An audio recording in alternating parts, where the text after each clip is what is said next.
Hey, brothers and sisters, welcome back to Many Tribes, One Kingdom. It's your brother John here with today's video. And if you hear a lot of noise, my wife's cat is hanging around in the background, so Tessa might make an appearance.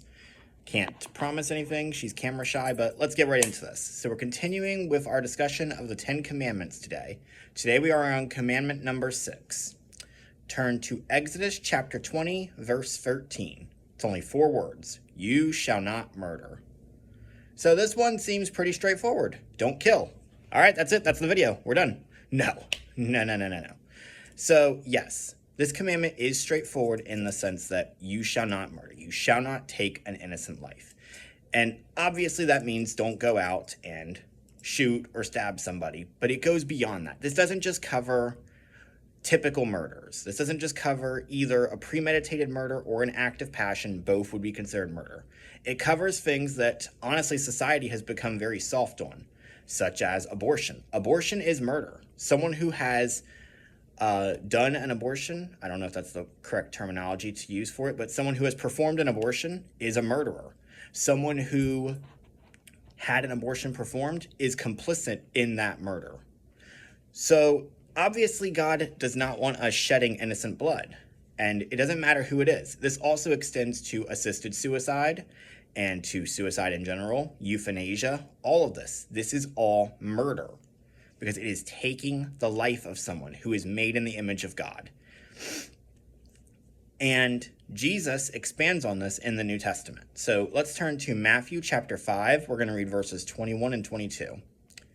You have heard that the ancients were told, you shall not commit murder, and whoever commits murder shall be liable to the court.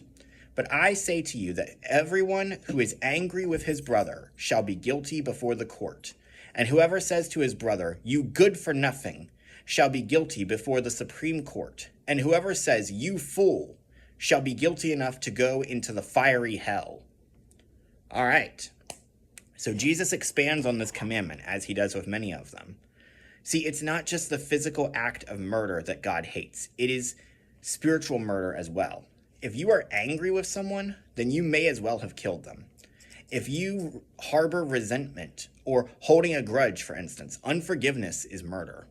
And slandering someone's reputation, slandering someone's name, insulting them, that is murder in the eyes of God, because you are doing violence to a person made in his image. And Jesus is clear. God will hold you guilty. If you do these things, God will hold you guilty. Why is that? Because we are made in God's image, and God is jealous and will protect his image. And that means us, because God will not allow us to be killed or harmed. Okay? Now, you may be wondering, what about the death penalty? I think that deserves an entire video in and of itself, but I do think we should talk about it very quickly. So, is the death penalty murder? No, and here's why. Turn to Genesis chapter 9, verse 6. Whoever sheds man's blood, by man his blood shall be shed. For in the image of God he made man. And again, we can read in Romans 13 that God has set up governments in order to carry out justice. God implements a death penalty from very close to the beginning, and that is for those who have murdered. Now, I'm not going to go into a discussion about the logistics of all of it and who deserves the death penalty, which types of murderers deserve the death penalty, which type don't. That is not for someone like me to talk about. I am not nearly qualified enough to go into detail about that. But the point is that God does leave room for a death penalty, because if you have committed murder, then by man your blood shall be shed. If you shed the blood of another human being, you deserve to have your blood shed as well. So, this commandment says very simply, you shall not murder. But that's not just about the physical act of taking a life. It doesn't just mean premeditated murders, shooting, stabbing, poisoning, running someone over with your car. It also extends to abortions and euthanasia and suicide. These are all murders. These are all violence towards the image of God, towards another human being, even yourself. But it goes beyond that. It includes slander. Spreading rumors about someone is murder. And it also comes into another commandment, which we will get to in a few days. But why is that?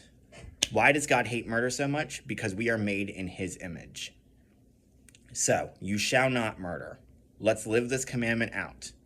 That's what this commandment means. Do not harm someone in any way, whether physical or reputation, or even by holding unforgiveness in your heart. If you are angry with them, you are guilty of murder. So learn to forgive, just as God has forgiven us.